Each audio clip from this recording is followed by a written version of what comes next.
Life is not only black and white. Somewhere in the grey lies the truth. Where perspectives collide and stories connect. Welcome to the Black, White and Grey podcast. Let's get it. Guys, as you know, we were discussing friendships. And how would you, Brendan, let's go with Brendan, Wow, yeah. guys. Because No pressure. Yeah, it's just that, you know, Cool I down. think it's going to be a smooth start because I was going to start with Michael, then I thought, Crazy. We're in the hot seats, Yeah, that's crazy. why. do you categorize your friends? Well, like junior school where you've got your little list. Like, the This is number one, so number two, number three. I had a friend that, well, it's no longer my friend, but 2019 he said that he categorized his friend. Friend A does everything with me, knows everything about me. Friend B may go to dinner, but won't know my secrets. Friend C may Okay, in that meet respect, just for drinks and I don't consciously categorize my friends. I'm not like, oh, this one I only eat food with. And this one I'll go clubbing with. Or like, there's not a conscious level there, but I will say there are different levels to friendship, in my opinion. Like, there are some people that I can trust with my life, essentially, that I would say, if I was ever stuck in a predicament, they would put everything down and come get me. that's amazing. And like, one of my friends, one of the nicest person in the world, and like, I've got a handful of really close friends like that, and I'm very grateful for them. But I remember one time I was really stuck, couldn't get to the airport, and I spoke to a few people, and they're like, and because there's train strikes and it was really early in the morning and I couldn't get anywhere, and it was going to be like an 80 quid cab journey, which I didn't really fancy forking out for, to be honest with you. Like, and I was a bit broke at the time, so I just didn't really have the money, right? And I was going somewhere and I was like, I can't get there. And I spoke to like multiple people along the way, and they're like, oh, I'm sure you figure it out, good luck, kind of thing, which is fine, right? I didn't expect them. I wasn't telling them because I wanted a lift. I was telling them because I wasn't. But you know, the idea was, so I was just telling them what I was going through at the time, right? I was like, I'm a bit stressed out because this is happening. I'm sure, like, good luck with it. I'm sure you'll figure it out, and I generally do, right? And then I remember there's one friend I spoke to, and he's like, and without hesitation, he's like, I'll take you. I was like, no. I said, don't be stupid. I was like, you're not going to take me. I was like, it's 5 a.m. or something, 6 a.m. And I was like, I'm going to Heathrow. It was just too far. He was like, no. He said, I'll wake up early anyway. He said, it doesn't bother me. He said, okay, I'll take you. And I think there's a level of friendship where there's some friends where you'll make a conscious decision as to whether you want to or not. And there's some friends that you just put everything down and do it for. And like, and I could tell that was just an unconscious decision. He didn't even think about it. He just said it. And I'm sure later he might think, I may have said that a bit too far. But is it someone that you would do the same thing for? Absolutely. Absolutely. Of course. Like, if he was stuck somewhere or any situation, like the other day, he really screwed up his car right before a road trip, and we were supposed to do a podcast that day. And I was like, look, I've got to do this podcast, but I'll be there in the morning. I'll go to my podcast and I can be there in the evening. We cancelled that podcast, so I went straight there. But like, this person I'll do. Again, there's mutual respect there. So, and there's some friends I just wouldn't trust to do that with. Yeah, right? of course, yeah. And therefore, I probably also wouldn't. Would I offer my services? Like, would I do it? I don't know. There's certain people that I've got a mutual respect with, and we're so close that regardless of what it is, we would generally be there, you know? So, and then I said, there's some people I just wouldn't trust on that level. They're still my friends. Yeah. And again, I will go out for food with them and we'll talk about life and we'll have a good relationship. But there's something like I wouldn't be able to trust those people with. But some people, do you feel that they're just not built for that job? Yeah. 100%. So maybe it's nothing to do with how good of a friend they are. They're just not built for it. So I've got another friend that just doesn't know how to drive. So like, you can't call him. Yeah, I can't call him, can't but offer I know that that he's service. also one of those friends that would do anything for me. Yeah. I've known it. He lived with me for a long time at my house, right? Like from the ages of like 17-ish to when I was like 19. He lived in our family home because he was going through some family things of his own. So like, he's one of my closest friends in the world, but I wouldn't call him up for a lift to the to the airport, you know. So yeah, there are certain people just aren't built for certain things. But yours is like an innate understanding of what that person means to you.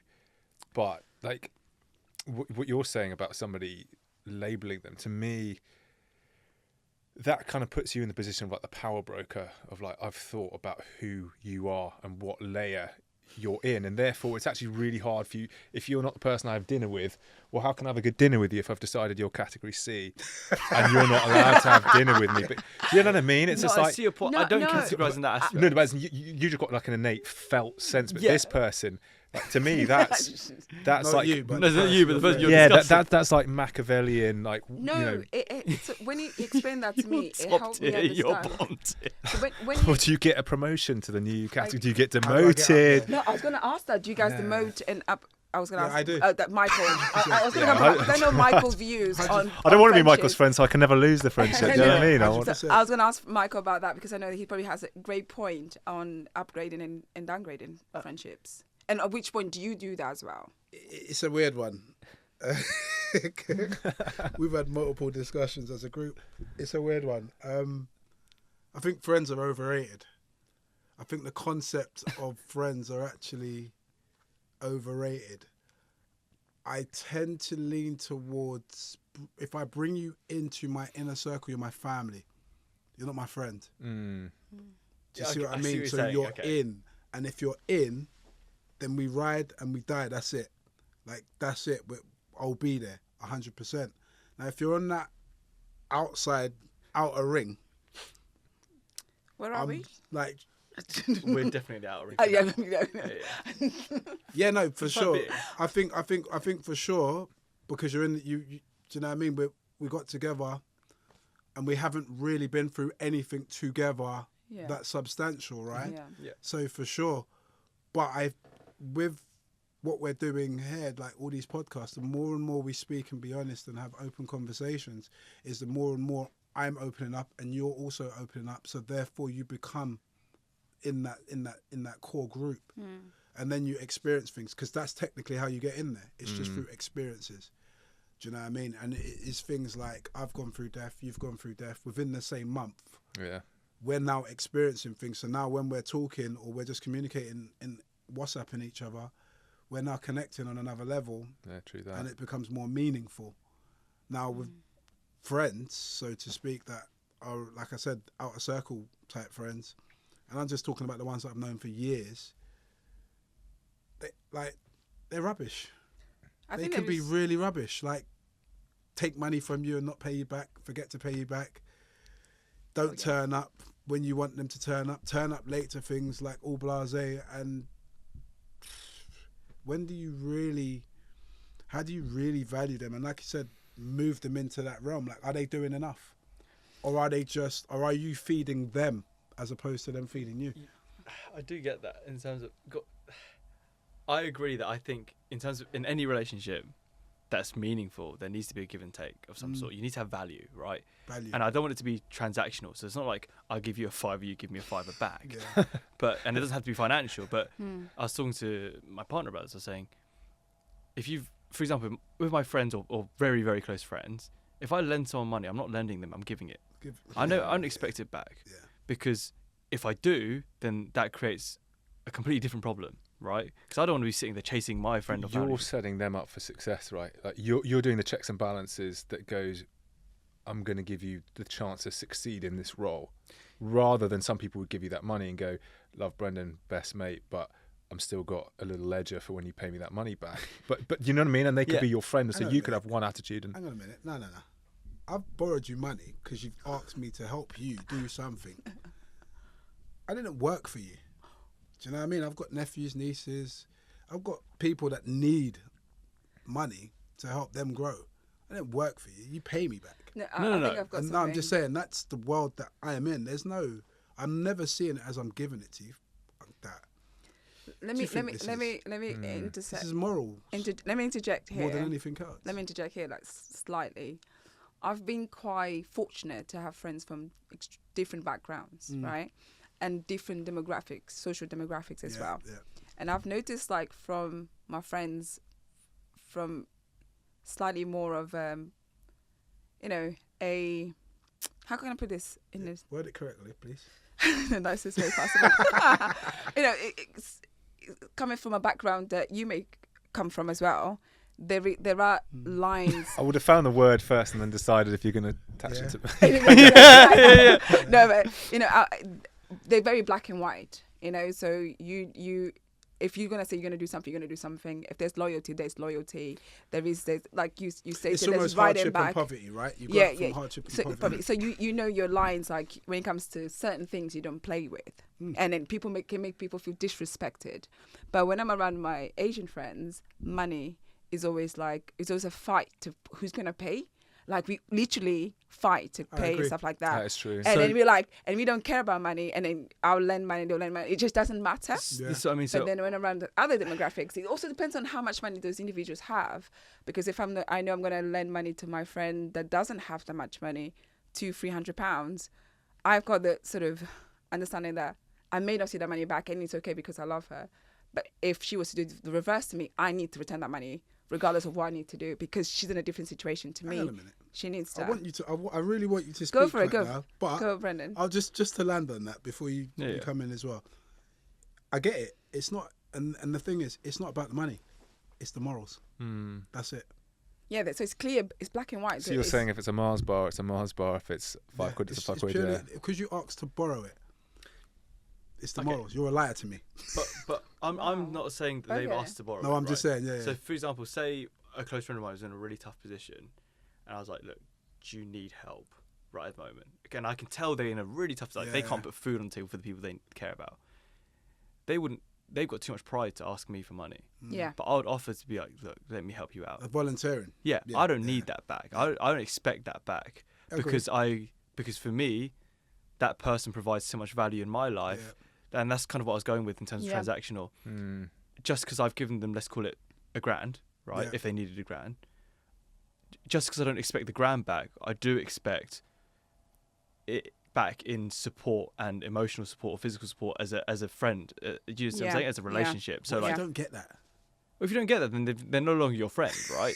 then I wouldn't have given the money. That is true. My point is, I Yeah. wouldn't have given that money to that person if I didn't believe, first of all, that if they had the money, they would give it back, right? As like their innate personality is, Yeah. they wouldn't want to owe me money anyway. But secondly, is that even if they didn't, what I get in return already from that person in terms of value and relationship, and just like ride or die, as you said, like they're family to me. In the same way that, say, I lent my mum and dad money, I'd never expect it back. It's the same way I'd lend them that. My dad owes me dough, you know. I mean, really, like, I'm just sitting there thinking about it. You're thinking, My no, dad I just owes me remember my dough, dad owes like, me dough. My dad owes me P.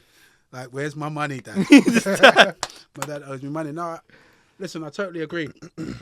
One thing I would say is money also reveals people. It does. Yeah. So, It does. I so agree with when that. you do give that, again, for me, I would remove the expectation because they might take that and something might happen. There might be a trigger and it reveals who they actually are, and what you expected you don't get back, right? I completely get that too, because I've actually had a friend that's going for a similar situation. They lent that person money. They've not got it back yet, right? But let's call it 6 months, right? Yeah. They've not got it back yet. A long time that. That's a long time. And then they called them up and they said, I need money.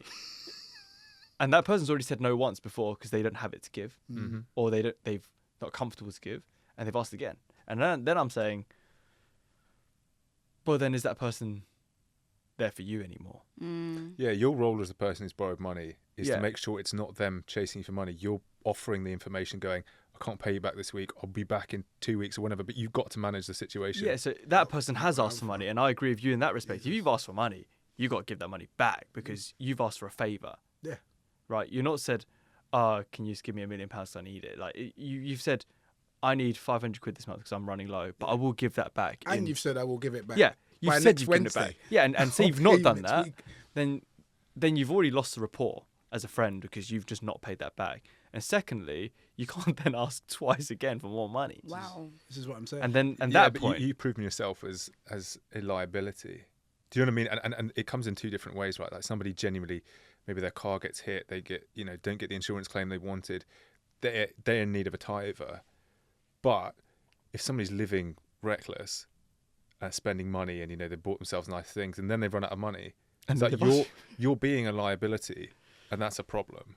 And you need to get yourself, because you're right, 500 quid is not all created equal. Somebody may really need it for unfortunate circumstances.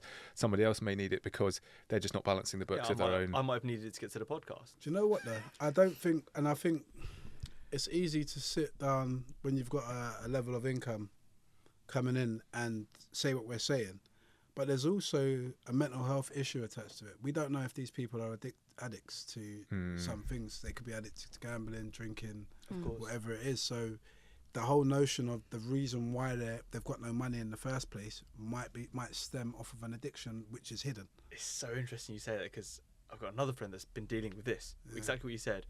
They know that this guy's addicted to drugs and gambling, 2 things, and they've asked their friends for money, and the friends are there like.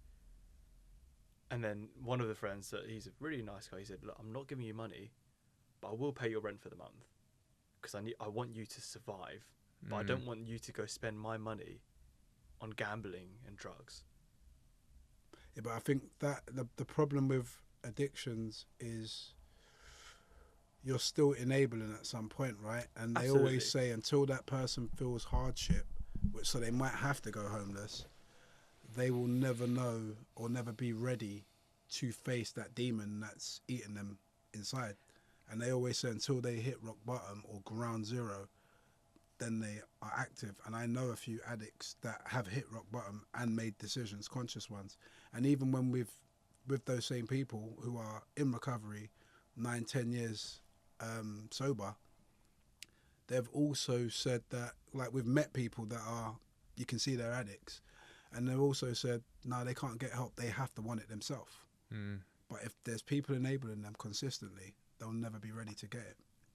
So you have to, it's a fine balance between support and aid within that process. But so you touched on a point of the economics of friendship as well, and what are the kind of criteria for good friendship? That's a good shout. Do you know what I mean? Because we've got like the vulnerability points, which you're right, it collapses a friendship in no time. But it's like, before that happens, what are you looking for and saying? I have 3. Okay, go for So it. the 3, what would make a good friend is a friend, which I saw that on Instagram somewhere, is a friend that I could tell good news to. Which sometimes you don't have a friend that it's okay to call a friend and say, "Oh, I'm going through something really hard and my life it's going to shit," and that person, I'll help you. But when you have a friend that you tell good news to, and they don't feel uncomfortable about it, or there is you can sense that they are genuinely happy for you for that new stage of your life. It doesn't matter whether you have a new child or whether you won the lottery, whether you bought yourself a yacht. Because I've had a friend that called me and said, "Oh shit, I thought my best friend was my best friend until I told him, Anna, that I'm going to buy 3 houses in Dubai." And he said he started to make digs here and there about where I'm going in life. Got petty, you know? That's a good rule. I know actually. that's actually a huge one, because I agree with that. Because 1,000,000%. bad news, you've got some friends that you can call and tell bad news to, and you're like, "I'll come, I'll help out. I want to be there for you." Well, it's like misery But when you porn, tell, isn't it? yeah, They're but just when sort you tell of good bathing. news and their life is in a complete different stage to yours, and they're not, for some reason, it might be projecting, and you understanding that, okay, and I only honestly have like 1 or 2 friends I can able to call and say, "I won the lottery." But you can't phone me and tell me that. You still, we are still now. We're still in the outer circle. There's a sheet of paper with our names on it, and we're It's just So there's a category. We're still on, but maybe G at this point. one letter at a time gets moved over to the inner circle. But I think that's one, and the other one is so having there's 2 more. Yeah, there's 2 more, but is obviously good news. A friend that you are able to so that you're able to call, and you know this person will be there because you're going to be there for them in the same situation. So there are friends that you think, I can really trust that Brendan will come and aid me and take me to this airport tomorrow. Don't phone me, boy. 'Cause I'm not coming. But we are on No the chance. same level, on the same wavelength when it comes to our friendship level. We know exactly where we stand with each other, because Yeah, sometimes you know, I used to be like, people used to say, I need too nice. I will go above and beyond. If you say, I'm your friend, you want me to pay for your funeral, I'll pay for your funeral. So not for your funeral, so someone else close to your funeral. Because I've done that. When you're dead, yeah. I got you, bro. You're dead, you just don't know it yet. Even if pay there was for a the friend hit and that the we didn't speak for like absolute years.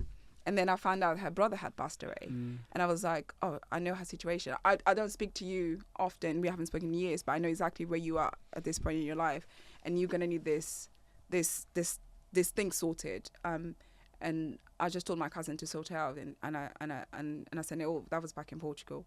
But because I know that we are not close, because I'm no longer there. But I know that if I was still to be there, she's still going to be as close to me as if she was now. And the other friendship is probably one that I have with Ed, which is, I just feel like he knows me inside out.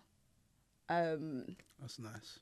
I'm on the outside. It's going to pay for my funeral. No, I think Sorry, it's when you mirror tendencies in people as you get older, and I think as a reflection of knowing yourself more, judging yourself less, and then meeting people on that thing where you go, you be you, I'll be me, and people kind of go, all right, and you don't feel judged by that situation. I mean, it's difficult, isn't it? Because you can have friendships that are conditional, and solid, and those probably would be the best, right? That's like your family, where you go, actually, I can really depend on this. And then you go ones where you're kind of almost afraid to ask for too much, and then you go ones where you go, kind of in the vein of your first point of you just want that person to succeed, and you're not going to judge them, so you leave them a ton of space to be themselves, and through that you can kind of, the friendship makes you bigger because you can learn stuff about yourself in that sort of non-judgmental, supportive environment. But it's always interesting, isn't it? Because like it makes you almost fear the label of friend just due to the responsibility that you don't know that it carries. Yes. And you kind of go, actually, I want to be the best version of myself, but I never want to let you down. But then under certain conditions, that's exactly what I'll do. I'm saying, don't call me, man. Like, but you've given us the playbook for that, right? You're saying, take me as I am. This is my boundary. And if you want the best out of me, then See? that's how I operate. Like if you get into a car and you go, I'm not expecting a 4x4 to do a drag race, right? It's just like, don't ask what you don't get. No, straight, because like I've done what you've done. Like, I've done those phases of turning up, being there regardless. Like I'm a soldier. So when we start together, we live and we ride and we die together. That's what I am. So I've done that, and it hurts me more. It does. And that's when I realised I need to protect me more. It does. I agree. I had a friend that used to just take the piss. Like, I'll be honest, I used to do so much for this person. I basically completed their uni course for them, right? Wow. And like, just because I had abilities that... So he's a cheater? No, but like, there's just abilities that I had that person didn't have at the time, or didn't have the But like drive I said, to you learn. almost need to let them have the fall. Yeah, and then I got to a point like it gets very granular. This person didn't know exactly who they are, but I moved all their stuff, like their whole flat, to a new flat, right? As in like, and they were like, "Oh, sorry, I've got work today." You got mugged off. So I got mugged off. So I took all his furniture and shit. Yeah, I took it to his new flat, unpacked it for the dude, and I was like, "Wait, you not coming?" He said, "Oh no, I've got work." I was like, "Was his worker?" I was like, "You taking the piss?" He mugged you. And then he said, "Oh, I'll grab you guys a pizza," because I had a friend help me. He said, "I'll grab you a pizza." And I was sitting there thinking, "This just none of it adds up." None of it adds up. And then, so I've been there. So I have been there when you've just done too much. So now, obviously, I've got to the point where the people that are close to me are people that I genuinely believe would do the same thing back. And it goes back to Ed's point. They take you for who you are, right? So, and that's where I'm at. Take me for who I am, and it works. Absolutely. But are the limitations of your boundaries the limitations of what you have to give as a friend? They're the limitations of how not to lose you as a friend, but they're the limitations of how to be your best friend. No, not really. I think most of the work that an individual should be doing is within themselves anyway. Yeah, true. So, when we was discussing grief on one of our shows, and I was talking about my grandma. Initially, when I got that phone call, this is crazy. I'm the only one that's driving, right? When I got the phone call, like I said, it was 11 o'clock at night. I'm already like getting ready to work the next morning. I'm sitting there thinking, I'm sure she'll be all right. She'll be all right by tomorrow. So we can just go tomorrow. Like, fuck driving these like down south right now. I remember that's my own family. Mm. And then I had to check myself. And that's what I mean. I had to look at myself like, what am I saying? I'm being selfish now. And that's what I mean. That soldier mentality kicks straight in. It's like, forget about all that. Let's go, innit? Like, what we doing? Let's go. And my mum was faffing around on the phone, trying not to ask the question. I'm like, no. Listen, come on, I'll be there in 5 minutes. We're going. Let's go. That's it. And that same thing with when I lost that same mate that I lost over Christmas, who we kind of weren't so close. And I'm like I said, all of those things of what this individual's done. But on Christmas Day when I got the call, I'm like, what, 24 to 48 hours to live on Christmas Day. Okay, let's go. Got to go to the hospital. That's it. It's done. It don't matter what happened before. And that's what I'm talking about. But again, I had to have the self-reflection period. So I do think most of the work's within self. And once you get through that, you flow with what it's supposed to be, and you do what you're supposed to. So it should all stack up and be balanced, right? As a friend. Yeah, but that's you as a person, right? As in, like, you've managed to do that, as in you've managed to self-reflect and actually get through that and be like, I am being selfish. But a lot of people just never think about it. No, but that's why, like what Ed was saying, and that's my point about take me for who I am, and you'll be in my circle because you've accepted me for all of my flaws. Yeah. Because my flaws now and my walls are going to be very high. And if you're taking and accepting that, then cool. I've got to accept you. And that's my reflection periods. And that's what kind of balances it out. So, and I know my walls are high. Because I've had people around me and they're like, they just don't get it. They want more. And I'm like, I'm not giving them more because it's just black and white for me. But for some people, I think they need a continuity arc. Or I think the weirdest one is where there's obvious tension. I don't know if you've had this between groups of mates where people sort of jostle to be recognised as the closest person to that person, rather than just acknowledging the role they have. It's like, oh, I need to be closer to the story. I need to be close to that person, and they see it as like this sort of threat perception, which is bizarre to me because it's like you're two people with your interpersonal chemistry. You have group chemistry. Sometimes you got that mate. You get on amazingly one-on-one. When it's in a group, you know, you're tight, but you're not as tight because they've got other priorities or whatever. But it's funny when people kind of, you know, is somebody your friend if they're ring fencing their position as your number one friend? It doesn't seem like the most generous. Well, it's a selfish notion. That's a selfish thing. It's selfish. And that's what we're talking about. But again, I mean, having practiced a lot around trauma and mental health, you generally find that a lot of people have backed up traumas running through their systems where that need is required within them for self-fulfillment, right? Now, when we look at the perspective, and like I said about my friend that passed away, when I look at all of that, I'm like, is it actually them or is it the demons running through them that are coming out? And similar to, I think your cousin with schizophrenia, it's is it actually them that we're dealing with, because it's a mental trauma that we're actually battling, and life today doesn't make it any easier with how people are surviving. True that. It's difficult as well because I don't know if you ever noticed this, but sometimes I think I've been guilty of it. Is you're giving your friends like pre-prepared views on how you're living your life, so everything kind of comes pre-packaged as like I've done all the thinking about this, I've done all the self, sort of reflection, and now what I'm giving you is sort of a tier 2 version of events. So a snippet, a sneak preview. And they don't get to form that raw closeness with what you're really struggling with, because you kind of go, actually, if you caught me at the time where it was all just chaos, I fear that I may have yelled at you. I fear that I may have done all sorts of different things, but I don't trust that bond. So what I give you is like the after brief of events. And I used to think like there was something really admirable to that. And then now, as I've got older, I'm like, well, maybe you're shortchanging them a role in your life, and you're going, hey, I'm here for you to offload, share those thoughts, be vulnerable, and I'll kind of give you my thoughts. But am I doing the same thing in return?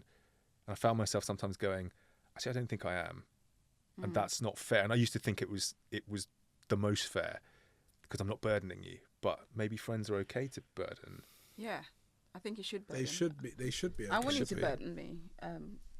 I want you all to burden Oh me. yeah. We don't No, get to no, say no, no. Get me started, baby, your funeral. No. All my funeral paid for. I'm in. No, yeah.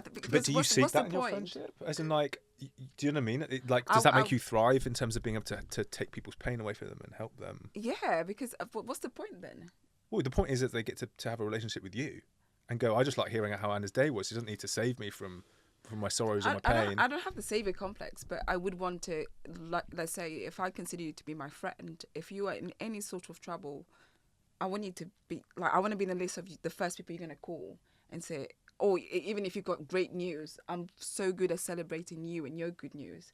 And sometimes if I don't pick up and stuff like that, because obviously life is busy, even if I'm not that stage of that, I'm going to be able to be the person you need me to be. I'll call you when I'm ready to be that person. So let's say Brendan calls me and say, "She, I've got an amazing news," but at that point I'm going through my own set of challenges and I'm in a low mood and stuff. I won't call back until I'm like, "Amazing, let's go out, let's celebrate, let's do this, let's do that." To make him forgive him that moment. I want to be able to be that friend that does those things because I think it's important to relationships. Well, here's a question for everyone and whoever can pick it up. What age did you start feeling social pressure hanging out with friends? Like, if I look back to when I was in my teenage years and you're figuring out who you are and how you're feeling, and you'd go to the events with friends and I know what you were going to say. you'd feel pressure. I hope I'm getting on, and eventually at one point I jettisoned that. But do you guys have situations in friendships where you still feel? I still think it's relevant now. Like, I still feel social pressure sometimes in terms Does that of reflect in social anxiety before you go out? Like, No, it doesn't. It's more just me being guilty about not going, because I'm a bit of a homebody, right? I quite happily stay at home with a movie, but with a friend or by myself. It doesn't really bother me. Yeah. I'm happy in my own company, but that does tend to lead to the point of, like, I do initiate, like, going out and things like that in terms of just grabbing some food and stuff, but there's a level of, Brendan, like, we're going out today. We haven't seen you for 2 years. You should really come out. And then I'll sit there and be like, yeah, you're right. 2 years. No, okay, I've exaggerated. It better be. Actually, no. One of my close friends at uni, as in, like, we're good friends, and we used to go skiing together every year. But, like, we used to go ski. Like, that was when we used to talk a lot, and, like, we'd link up and we'd plan the ski trip, and then we'd go skiing, right? Yeah. And the rest of the year we'd talk, but, like, nothing crazy. I didn't go last year. So one of my friends recently, we met up for food with another friend, so 3 of us. I was like, wow, I really haven't seen you for 2 years. And they're like, Brendan, we haven't seen each other for 2 years. Should we arrange? And don't get me wrong, I'm also on the other side saying, wow, it's been too long. Like, on his birthday, I messaged him about, dude, it's been too long. Let's link up. And no one follows through, because we're both pretty similar in that aspect. But then I still feel a certain social pressure sometimes in terms of if I feel like actually they're right, then I'll be like, you know what, Brendan, suck it up, let's go. Like, just do it. But only if it's... Is he close to you? Is it one of those 5 people?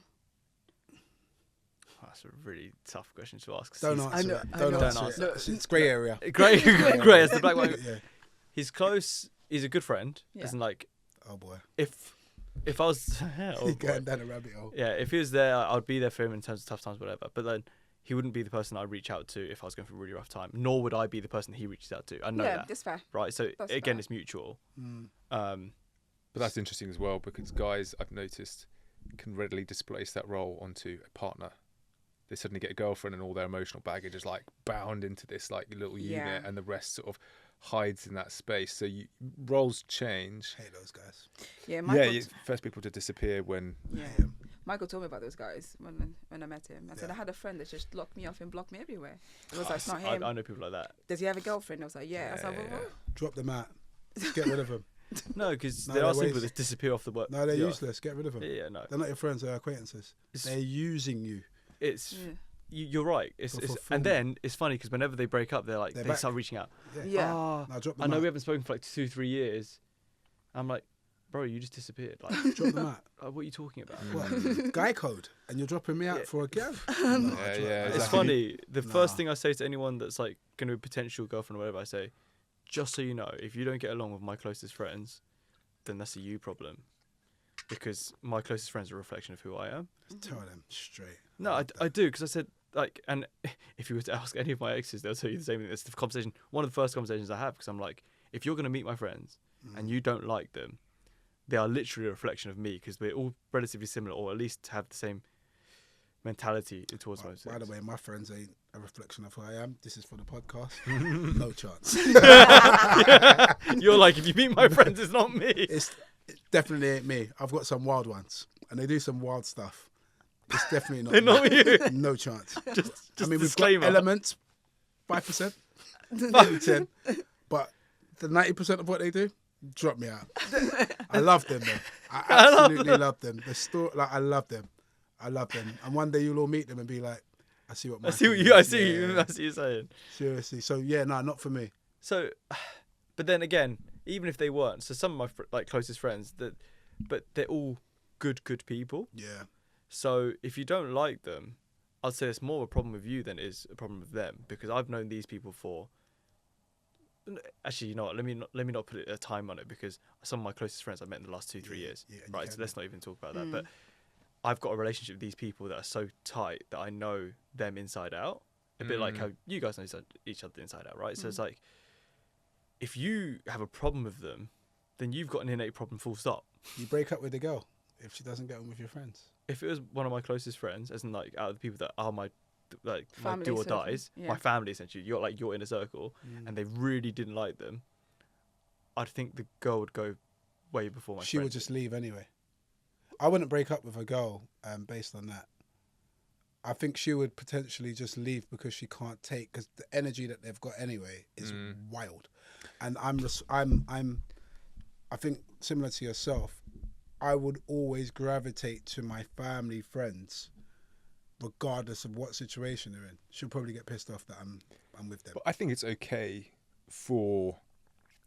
I think we do this sort of maths where, you know, somebody's dating you and what are their friends like and how does that tell a story about who they are. But I feel like it's okay to give people buckets for different expressions of themselves. And one thing I Yes. realised as I've got older is to be in a committed relationship, I have to have a group of guy mates that I can just go and spend time with and do something completely inane with. And if I don't do that, it just, the whole thing starts to morph into one big ill-fitting kind of sludge. And it's like, I need the partitions because it allows me to then be better in different roles. So in some ways, if my partner turned around and goes, I actually met your guy mates, they're fun, it's too much for me, you do you, but I'm happy for you. So no, I completely agree with that. So like, I agree with I agree with having separate time and separate friends. Like, I had a friend, and every time we went out, his girl would come with him. I'm like, but hold on, we've already said that this. We agreed that this was. Yeah. Yeah, and it's not sus, right? Isn't it? It makes it sound like it's It like, oh, happens you to can't girls be as here well. for guy No, time. no, It's like, wait, it's hang not on. about She that. can't be here for guy time.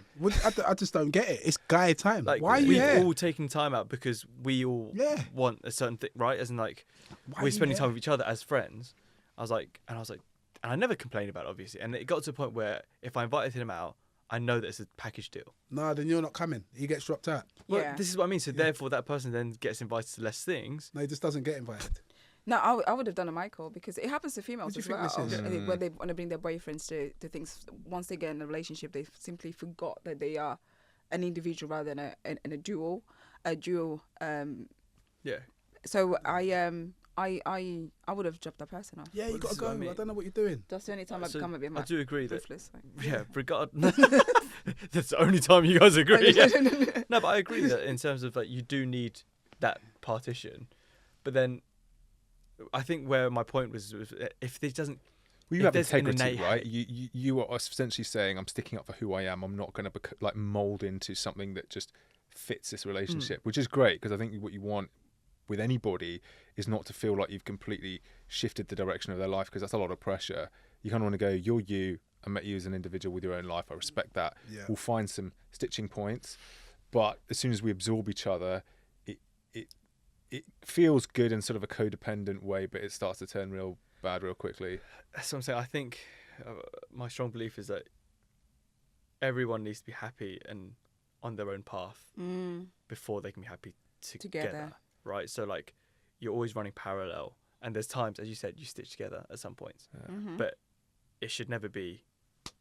Yeah. Or I don't think. I've been in codependent relationships, and it's horrible. As in, like, you love that person, or you care about that person deeply, but when you're the only source of friendship or any sort of support, there's a huge amount of pressure that is just not meant for one single person. No. Well, it depends on that individual that's taking it on as well, and what stage they're at. And that's what I mean. I think it's a tricky one, that subject, because we're almost talking for everyone, right? But certain people thrive, and like the individuals, we know that when they get a partner, they gravitate to them, and then that's it. They go into that codependency. But those two, it's almost like two lost souls finding each other in that relationship. Now, whether that lasts a lifetime or it's moment, which is what you're alluding to, it might just be a moment. It might be 6 years, it might be 5, it might be 10. But generally, it normally comes to an end, because by the time everyone wakes up and they've kind of filled that hole, it's almost like, I don't even like that individual. Yeah, and no. COVID done a lot of that for a lot of people. That's true. So yeah, I do think that you're right. Actually, there are people that are there for a certain time of your life that are perfect for that certain And we time should of your let life. them be, rather than promoting them and demoting them. It's like, maybe just save the energy and going, you're you. I know what this is, or I can guess what this is, or we are at our best when we're playing paddle together, but really no more. And kind of, again, I think if we go through the lens of gratitude, then maybe we do okay. I think friendship is also very different based on the decade of life, right? We're very gregarious in the beginning period of our life, and I've noticed as you go into your 30s, it filters down a lot. And then, by the time you see people in their 60s, they're almost so self-absorbed that having any friends left who will listen to them just monologue away at them is complicated. So Well, a lot of people die at 25, right? So they stop learning, they die at 25 years old, and they kind of find a way of living, and then they just stay there, right? So they're physically getting old, but their brain is still like a 25-year-old. Yep. So, and that's what that point is. So if there's no progression in their life and they're replaying the same tape, I haven't got time for you 25 years later. No. But the same thing. I know where this is going. I know what the outcome is. But they were great at 25. But they were great at 25 because it was all new. Do you know what I mean? So there's a lot of that as well. And then again, like I said, the flip side of it is we've also got to monitor. We don't have to, but we generally should give people a little bit more space in monitoring their process of life. And like you said, just accept them for who they are. Now, whether or not I want them in my life for the happy phone calls or the sad phone calls or this or that, that's a whole other ball game. Like, I know a lot of people, but I'm not going to phone everyone. And then there's some people I might not see for a year or two, but when I get that phone call, it's like we spoke yesterday. Yeah. Do you see what I'm saying? So, yeah, I don't, and that's what I mean. That's why I'm like, there's just family that I'll just turn up for, and there's just people I know. I try not to use the word friends, and that's why I say it's overrated. It's family and people I know. And if you're in the family circle, then you're good. I've got an additional one for you. What does it say about your friendship or friends in general for your ability to have a fight with them and come out the other side of that fight? Oh, I was actually going to... Does that deepen the friendship? Does it sometimes break the friendship? Depends what the fight's about, right? Let's take two examples. One physical. You literally get into it. Yeah, but it depends what the fight's about. If it's about like a female, well, that's say that's females, not that. Yeah, that's you see what I mean? that's if the it's end. about money, it's how much do you really value the money? Because really, money shouldn't make you fight anybody. Some of the maddest fights come out of the strangest places. It can be people playing FIFA, and it just they start talking at each other, and suddenly they get but that's ego right there. That is sure. ego and disrespect. Like, I've seen that a few times. Like, we read stories in the newspaper where a friend's killed somebody because of a FIFA game. Do you know what I mean? Feeling disrespected, but that's all ego and stupidity.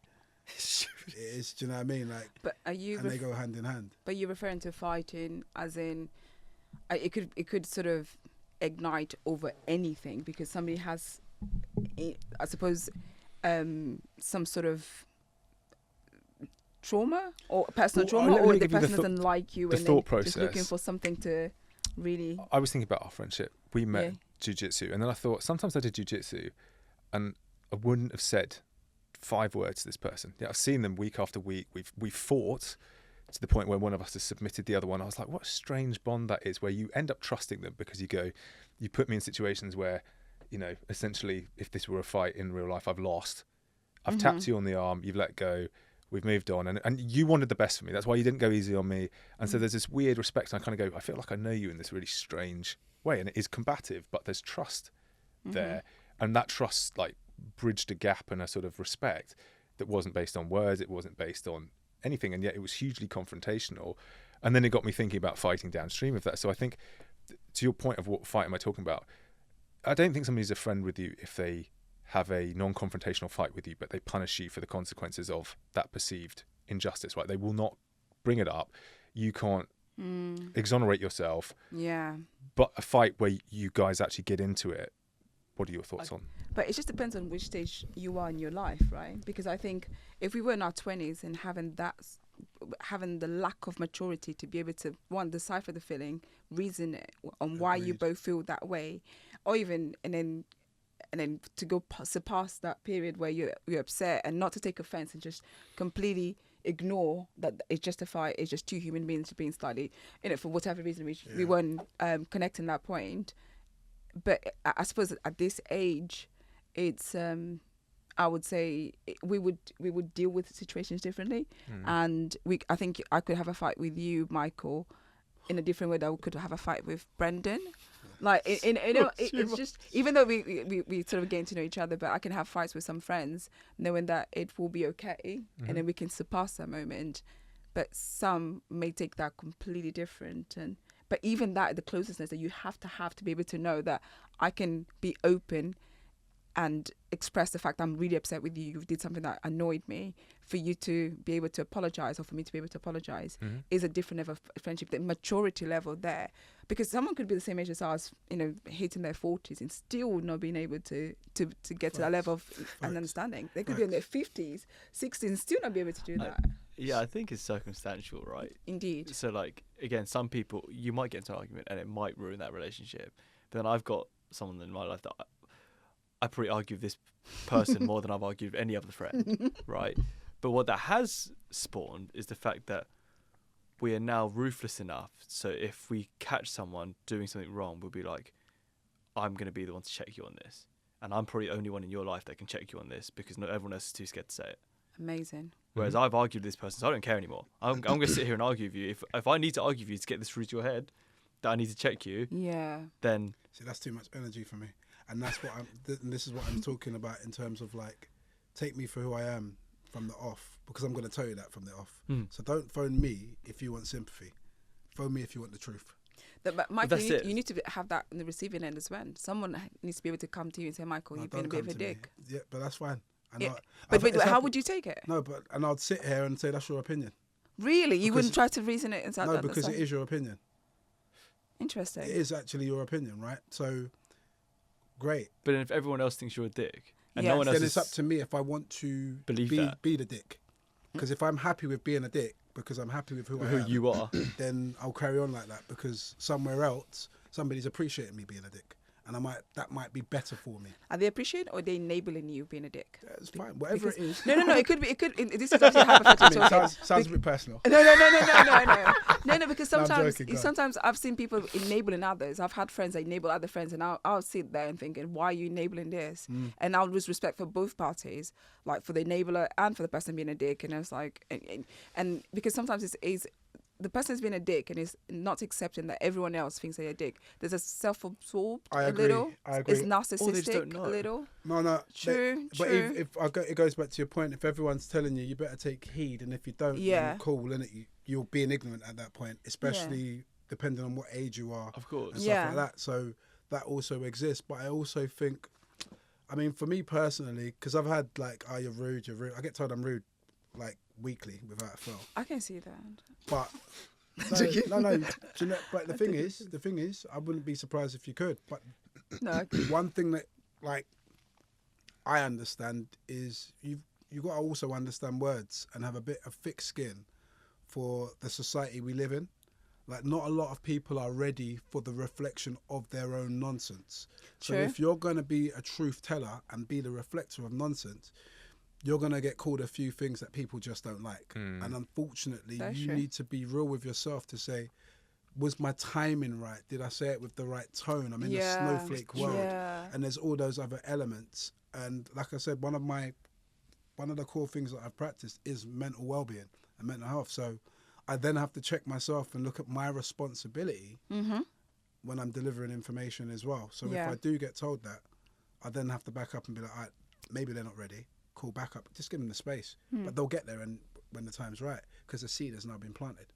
But what you've done there is a level of accountability. You took accountability for them, for your actions, from the Oh, it hurts. from the whole situation, and that's amazing. I think that's all you can ask for from anybody. Is that if somebody, the thing about me, sometimes I feel like I may take too much accountability. So if somebody hurts me, I'm like, how did I enable that person to do that? Which point did that person felt comfortable to hurt me? Which energy am I? Yeah, I agree. Am I putting out there that Imagine makes they me feel comfortable hurting you. Like, that's yeah, a joke. Like, that's are you mad? that's a bit You feel comfortable enough to hurt me? Nah, it's a violation. violation. It is a violation. You're absolutely correct. You know what I mean? And you do, but it's the accountability which is key. It Yeah. goes back to like the truth hurts though, right? So like, Yeah.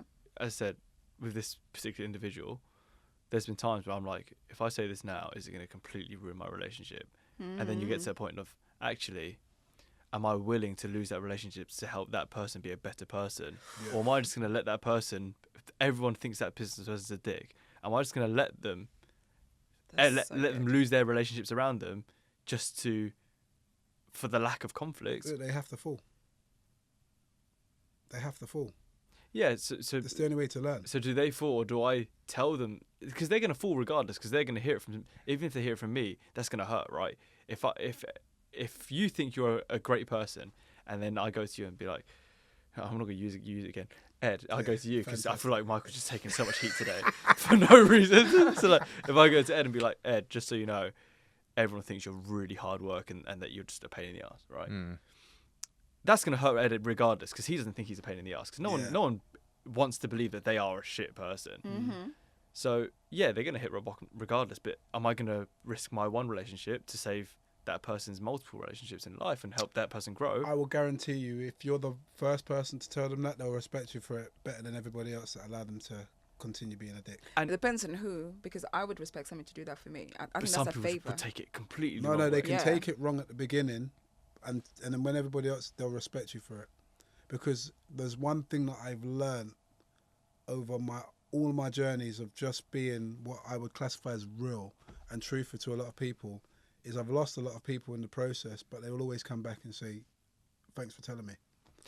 And they will respect you for it. I've noticed the same thing, to be fair. As in, like, anyone that I've cared enough to do it for, they've always said, you know what, I've really appreciated you doing that because no one else is going to tell me. You can't buy realness. And one thing I would say, again, funerals are one of those things where when you turn up, you really see who really cares for you when they're there from the beginning to the end, do the whole day, as opposed to these little moments and picking when they choose that celebratory part of their life, right? Some people with their handful of cucumber sandwiches talking to you Right. about, you know, the gardening they did last year. It's like, why? Just go. Your best thing you could do right now is go home.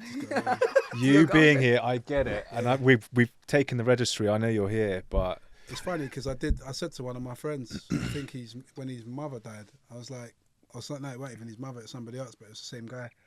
And I was like, there's a lot of people at this funeral. I wonder how many people would actually turn out for me when I pass away. And he said, you'll be surprised. And that touched me, because what he was effectively saying is, you're actually a good person. So people will turn out for you. And you don't really, because you're living it and you're just doing what you feel is right, you're not actually doing to receive when you're doing what you're doing for your friends. You don't really see the impact that you're having on people's lives while you go through it. wouldn't a great friend then be by definition somebody who unlocks something truly unique about your experience of the world? Do you know what I mean? So if people go, oh, I might feel this way about Michael, I might feel that way about Michael, but interacting with him allows a one-of-one relationship with myself and with my environment and with my world and with the truth. And so I can edit you out and go, fuck that guy. But in 20 years' time, I'll still go, I'm searching for that.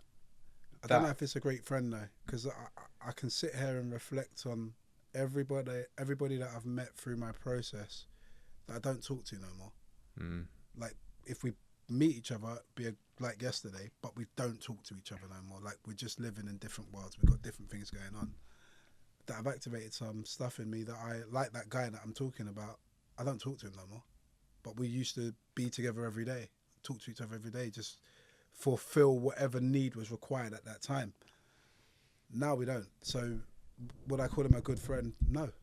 But you, and you know, this is a reflection from afar. But you kind of travel light.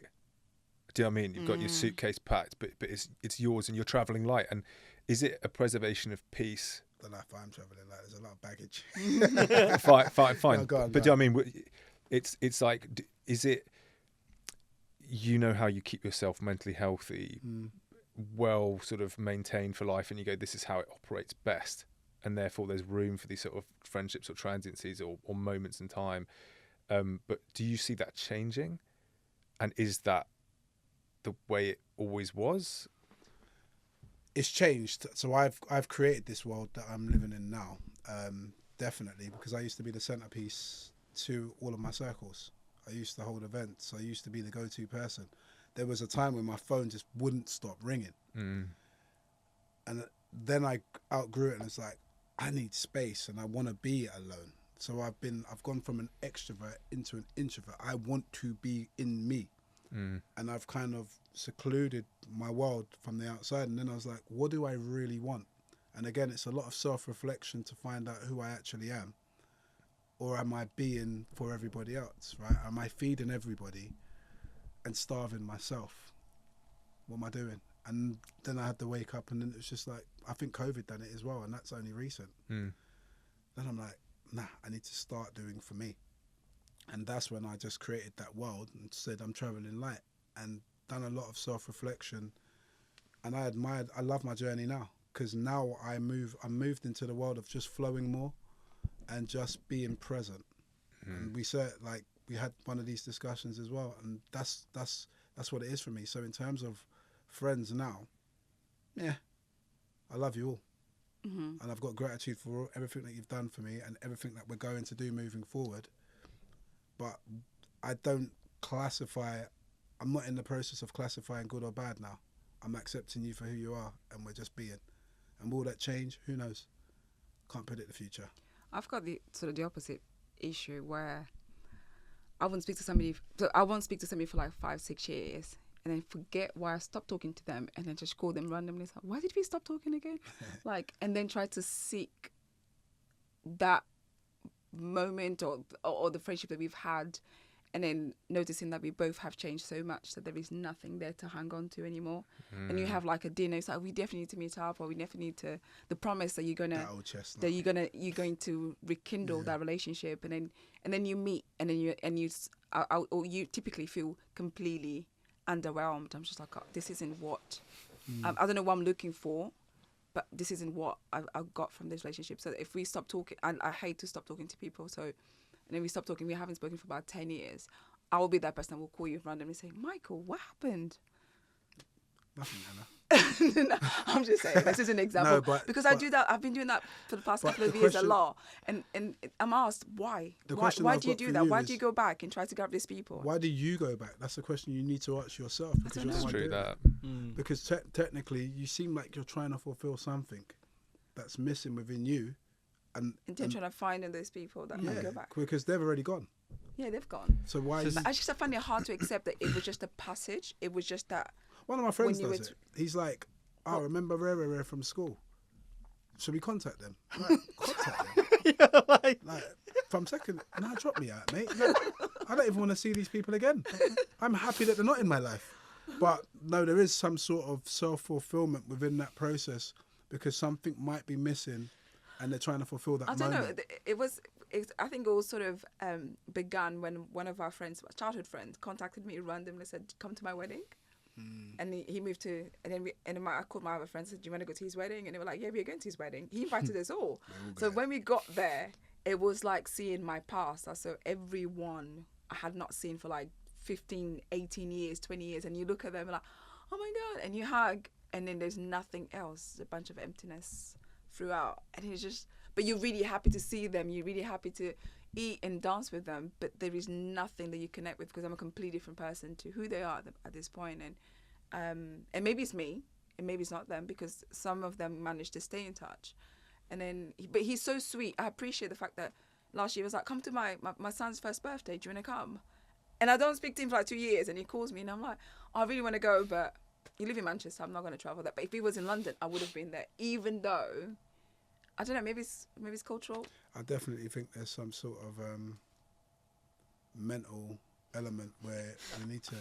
No, I honestly do. I think as individuals, I know it's funny, and it's wild to say, but I definitely think as individuals, there's definitely some sort of mental health, wellness, trauma that we have to look into within self to kind of delve deep within our own emotional intelligence and work it all out. And on that note, I think that would make a really great podcast. Amen.